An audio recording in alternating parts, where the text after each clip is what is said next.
Reporte 100. Esta semana la Red por los Derechos de la Infancia en México presentó su informe sobre infancia y adolescencia en México y destacó datos preocupantes. En nuestro país mueren al día 3.6 niñas, niños y adolescentes a causa de la violencia. 3.6 niñas, niños y adolescentes a causa de la violencia, mientras que entre 30 y 35 mil menores de edad son reclutados de manera forzada por el crimen organizado. Tengo en el teléfono y le agradezco al director de la Red por los Derechos de la Infancia en México, Redim, Juan Martín Pérez García. Le agradezco que nos tome esta llamada. Juan Martín, ¿cómo estás? Buenos días. Muy buenos días, Juan Carlos. Gracias por la ocasión.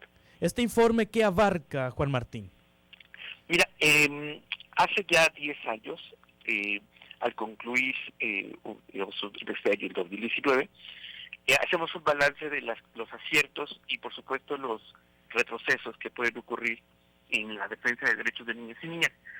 Este es el primer año de la administración nueva del presidente Andrés Manuel, y este informe pues hace un análisis desde el marco de derechos y la Convención sobre los Derechos del Niño en los 4 principios rectores: supervivencia y desarrollo, participación, no discriminación e interés superior de la niñez. En el balance concluimos que en este primer año de gestión, al no quedar niños, niñas y adolescentes en los 25 proyectos estratégicos que presentó el presidente como su legado, como su meta de sexenio, pues quedaron literalmente invisibles, y esto tuvo impactos en la asignación presupuestal, por supuesto en la prioridad política, y en ir de alguna manera generando retrocesos en lo que ya veníamos logrando como Estado en los últimos 20 años. Sí, ¿eso se refleja en cifras, Juan Martín, en estos 13 meses de administración de López Obrador? Sí, y precisamente, como suele decirse coloquialmente, la cuerda se rompe por el lado más frágil, ¿no? Sí. Y esto en nuestro país es la violencia. Terminamos 2019 con el año más violento de nuestra historia, de mayor número de homicidios. En el caso de niños, niñas y adolescentes, te doy 3 datos que pueden ilustrar datos de este año. Del 1 de diciembre de 2018, cuando arranca esta administración, al 31 de diciembre de 2019, ocurrieron 2.720 desapariciones de niños, niñas y fundamentalmente mujeres y adolescentes. Hasta 2018 veníamos hablando de 4 desapariciones diarias. Con este dato, 2.720, nos da un ratio un promedio de 6.8 desapariciones diarias, casi 7 desapariciones diarias. Sí. Feminicidios, el 10% de los feminicidios son contra mujeres adolescentes. Sin embargo, de 2018 a 2019 se incrementó 13% el feminicidio de mujeres adolescentes. Y en el ámbito de homicidio doloso, 8 de cada 10 asesinados con arma de fuego, en el contexto de guerra que vive este país, tuvimos 3.6 homicidios diarios. Esto, por supuesto, más allá de si nos gusta o no nos gusta, filias o fobias de las expresiones o acciones de cualquier gobierno, los datos son indicadores. Es importante destacar, Juan Carlos, son datos públicos, oficiales, pero esos datos son los indicadores de qué tanto el Estado y sus instituciones van respondiendo a sus obligaciones de carácter legal. Sí, Juan Martín Pérez García, y también visibilizan la cantidad de niños, niñas y adolescentes reclutados por el crimen organizado. Sí, mira, es un tema tristemente viejo, pero tristemente muy doloroso y presente. Quizás el público recuerde hace 10 años exactamente que estuvimos documentando y presentando el caso del llamado niño Ponchis en Morelos. Esto ya veníamos alertando de este reclutamiento de niños y niñas por parte de grupos criminales.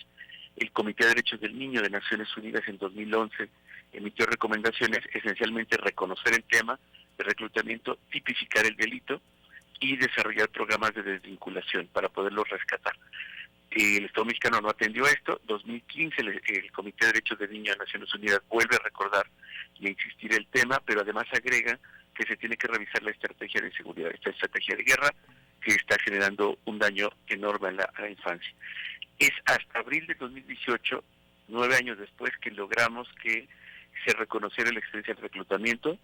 Sin embargo, no pasó nada. O sea, el 30 de abril de 2019, en el año pasado, se reconoce, pero no se volvió a hacer absolutamente nada de parte de las autoridades. El reclutamiento es forzoso, es forzado, Sí, esa fuerza, se los llevan a fuerza, los privan de la libertad y se los llevan, o se les convence a los menores para ser reclutados. sí, Juan Carlos, mira, es súper importante la pregunta que acabas de hacer. En el estándar internacional, el reclutamiento de niños y niñas para actos bélicos o militares es un crimen de lesa humanidad, al igual que la desaparición.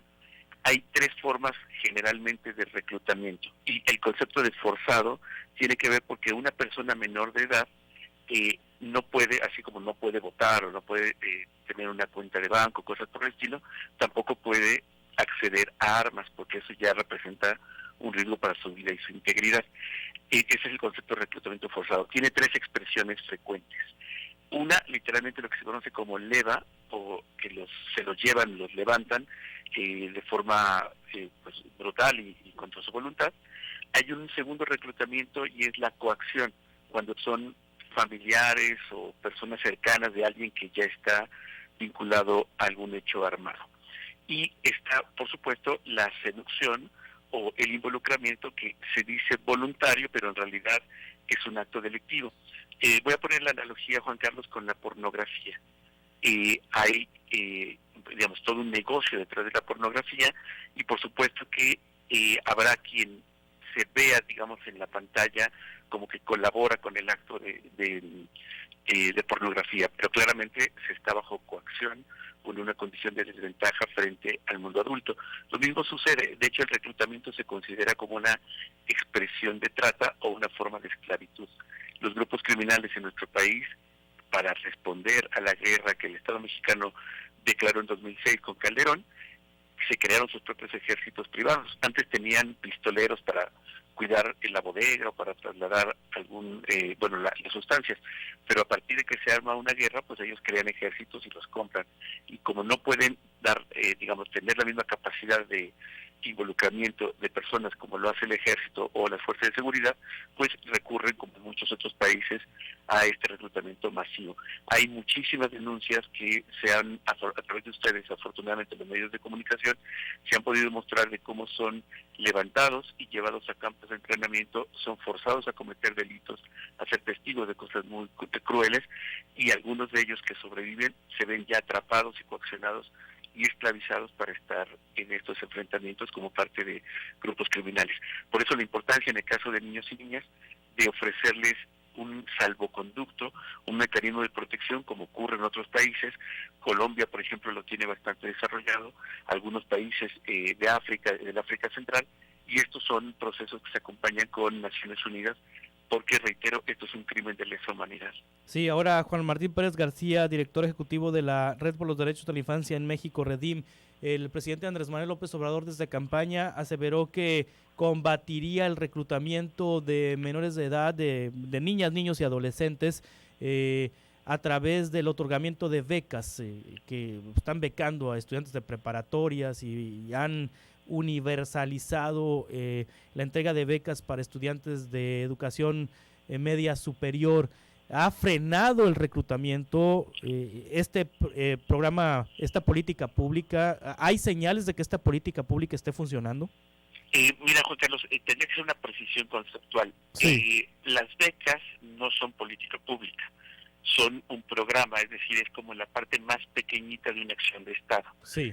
El Banco Mundial, nuestras organizaciones de investigación como la UNAM y otros, han mostrado y documentado que los programas asistenciales o programas de transferencias directas son positivos siempre y cuando estén articulados con una red de programas y políticas públicas para que esto pueda garantizar, digamos, impacto. Pongo un ejemplo.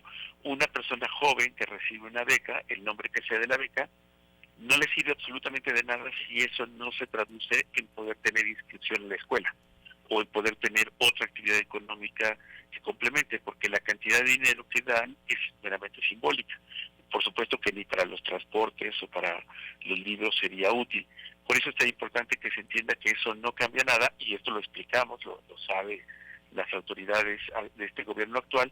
Tuvimos ocasión de conversarlo con el presidente siendo candidato, que insistimos que los programas asistenciales en muchas ocasiones no aportan lo que se imaginan de manera ingenua que lograrán, sino que tristemente también pueden ser usados para construir clientelas electorales, sobre todo si no hay transparencia o mecanismos de contraloría. Claramente el reclutamiento forzado, como comenté hace un ratito, es una intervención desde el Estado, pero con acompañamiento internacional y con gente especializada. Cualquier persona que pretenda rescatar a un chico reclutado también pone en riesgo su vida, y por eso la importancia que sea un soporte desde el Estado. Se requiere personal, reitero, profesional, especializado, fuerzas de seguridad, presupuesto, casas de seguridad. Hay una cantidad enorme de cosas que tienen que hacer para rescatarlos, porque no solamente es que ya no los tengan para seguirlos explotando o esclavizando, sino que estos chicos y chicas tienen información estratégica que pueden convertirse en un peligro para los grupos criminales y estarían exponiendo la vida de los chicos y también de quien pretenda rescatarlos sin una acción articulada con el Estado. Juan Martín, este informe, ¿dónde lo podemos consultar? Está disponible en nuestras redes sociales, en el Twitter, @derechoinfancia, y mi Twitter, @JuanMartinMX. En cualquier buscador de internet pueden poner balance anual RADIM 2019 o RADIM y aparecerá este balance. Es un análisis, reitero, detallado con todos los datos y fuentes oficiales para sustentarlo. Y estamos llamando a Juan Carlos, lo hicimos con acompañamiento de los Reyes Magos el lunes 6, después tuvimos la ocasión de conversar con la Secretaría de Gobernación, y lo que estamos proponiendo es que este primer año, quizás no con mala intención, pero en los hechos representó un retroceso al no quedar visibilizados los niños en los 25 proyectos, y estamos proponiendo que haga el proyecto 26. Esto significaría desarrollar un acuerdo o una estrategia nacional que permita que niños y niñas, pues, y particularmente que están siendo víctimas de la violencia armada, puedan ser un tema de prioridad política. Y estamos convencidos que así como en la mañanera, por poner un ejemplo, se informa del aeropuerto o del Tren Maya o de otro tipo de programas que son de los 25 prioritarios, daríamos oportunidad a que también en ese espacio de visibilidad política de niños y niñas, porque solo, y con esto quizás podría ilustrarse también, en las mañaneras, más de 256 conferencias, solo en 7 se menciona la infancia, y siempre fue una lógica de criminalizarles y solo hablar de asistencia, no de sus derechos. Juan Martín Pérez García, muchas gracias por tomar esta llamada. Gracias por la oportunidad, muy buen día. Buenos días. Reporte 100.